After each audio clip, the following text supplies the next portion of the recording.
안녕하세요. 맘세중TV의 그레이스예요. 오늘은 제가 수능 100일에 대한 이야기를 한 번 더 해보려고 해요. 2년 전에도 제가 수능 D-Day 100일 응원하는 법에 대해서 이야기를 나눈 적이 있었거든요.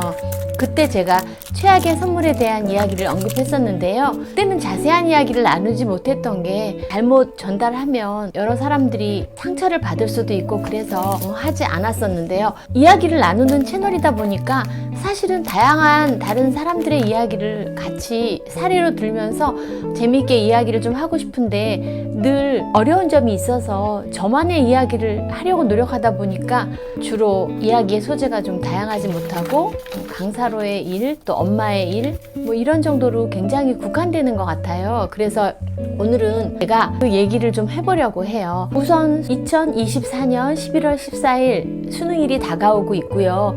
이 땅의 모든 수험생들이 12년간 공부했던, 열심히 노력한 그만큼 좋은 결실을 맺을 수 있도록 응원하고 기도합니다. 이번에 조카 둘이 수능을 보려고 준비하고 있거든요. 그래서 어저께 이제 동생 만나서 조카에게 전달해줄 선물도 줬고 또 동생하고 만나서 즐거운 시간도 보내고 이제 왔습니다.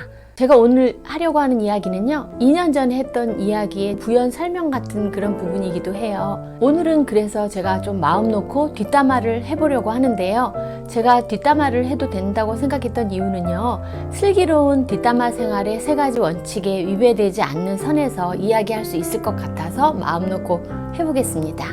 뒷담화를 하는데도 어느 정도 기술이 필요한데요. 이거는 3가지 정도로 제가 설명할 수 있을 것 같아요. 첫째는 일단 그 뒷담화 하는 사람의 실명을 거론하지 않는다. 그리고 둘째는 제가 뒷담을 하고 있어요, 누군가를. 그러면 그 누군가를 모르는 사람에게만 한다. 그 사람을 알고 있는 사람한테 가서 뒷담을 하면 시원할 수는 있겠지만 최악의 부작용이 발생하고 사람들에게 큰 상처를 줄 수가 있어요. 왜냐하면 뒷담화를 당하는 사람은 현장이 없기 때문에 변명의 기회조차도 없으니까 그것까지 무시하고 자신의 어떤 마음만 풀겠다고 그렇게 하는 거는 성숙한 인간관계가 되지 못하니까요. 그리고 3번째로는요, 최대한 객관적으로 이성을 잃지 않고 팩트에 의해서 뒷담화를 했으면 좋겠어요. 제가 이 3가지 원칙을 위반하지 않고 한번 이야기해 볼게요. 우선 레드, 선 하고 12년 전으로 돌아가 볼게요.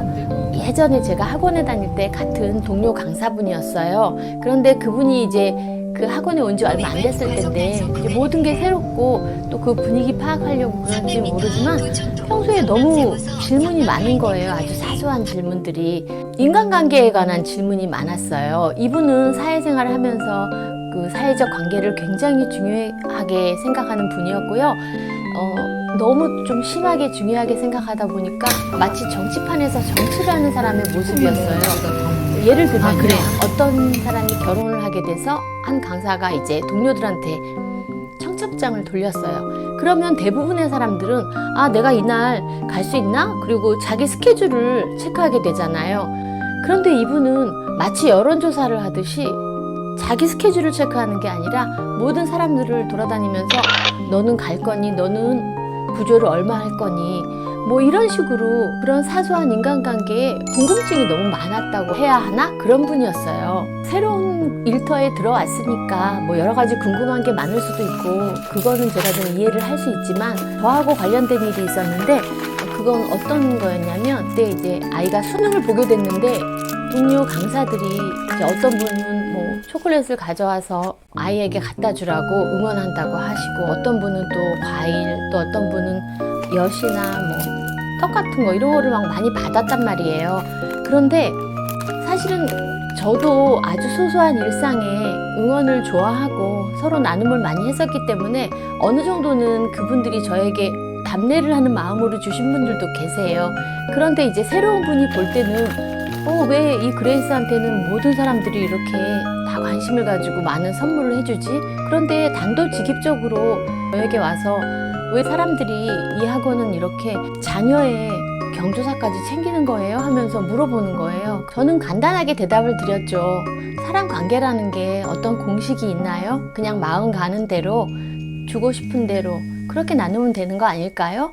그런데 그날 이후로도 이제 수능이 가까워질수록 또 다른 분들이 저를 응원하는 그런 모습을 이분이 좀 지켜보는 것 같더라고요. 그리고 뭔가 고민에 빠지는 것처럼 보였어요. 늘 그런 시기니까요. 시간이 가고 수능 전날 밤이 되었죠. 그런데 제가 너무 깜짝 놀란 게 수능 전날 밤 한 8시도 넘어서 가을이면 굉장히 깜깜하잖아요. 아주 깜깜한 그 시간에 오토바이 퀵 서비스로 뭔가가 도착한 거예요. 그래서 받아보니까 아이에게 주는 찹쌀떡이고 수능 잘 보라고 응원한다는 메시지가 있었는데요. 사실 그날 아이가 좀 불안해해서 일찍 잠자리에 들어 있었고 자고 있지 않다고 하더라도 그 시간에 소화력이 좀 떨어질 수 있는 그 긴장한 그 상태로 찹쌀떡을 먹일 수는 없잖아요. 굉장히 배려가 없는 거죠. 아마 그분은 굉장히 오랜 시간을 고민하고 마지막 순간까지 고민하다가 내가 그래도 다른 사람들 다 저렇게 그레이스 응원하는데 나도 해주는 게 좋겠네, 이런 결론을 아마 수능 전날 밤에 내리셨나 봐요. 그러니까 퇴근 전에까지도 아무런 표시가 없었는데 집에 가서 뒤늦게 그렇게 퀵 서비스를 이용해서 마음을 전달했던 거예요. 물론 전달한 그 마음에 아무것도 없진 않았겠죠. 안타까운 면도 있지만 감사는 하고 있습니다. 하지만 모든 사람관계에서 또 가장 중요한 게 타이밍이구나. 이렇게 타이밍이 맞지 않으면 나는 응원하고 싶어서 주었지만 상대방은 또 그 응원이 불편하거나 당황스러울 수도 있구나, 이런 새로운 면을 느꼈습니다. 여러분들이 누군가를 응원하고 싶다면 그것이 시간이든 물질이든 아니면 또 어떤 에너지든 그 어떤 거라도 되돌려 받을 생각하지 않고 가성비 생각하지 말고 그냥 순수하게 주셨으면 좋겠어요. 그랬을 때 아마 그 듣는 상대방도 굉장히 감동을 받을 거예요. 유치들의 응원도 저는 요즘 살아가는 가장 큰 힘이 되고 있거든요. 사실 자기 시간을 들여서 막 댓글을 써주시는 거잖아요. 그렇게 댓글을 쓸 때 정말 숙제처럼만 할까요? 모든 사람이 정말 숙제처럼만 할까요? 그 영혼을 담아서 그 사람에게 힘이 되라고 이렇게 써주시는 댓글들 정말 감사하고, 저도 또 막 이동하면서 웬만하면 핸드폰으로 댓글 쓰지 않고 차분하게 컴퓨터 앞에 앉아서 그분이 힘이 되었으면 좋겠다 생각하고 또 도움이 되는 말은 어떤 게 있을까 이렇게 고민도 많이 하고 그렇습니다.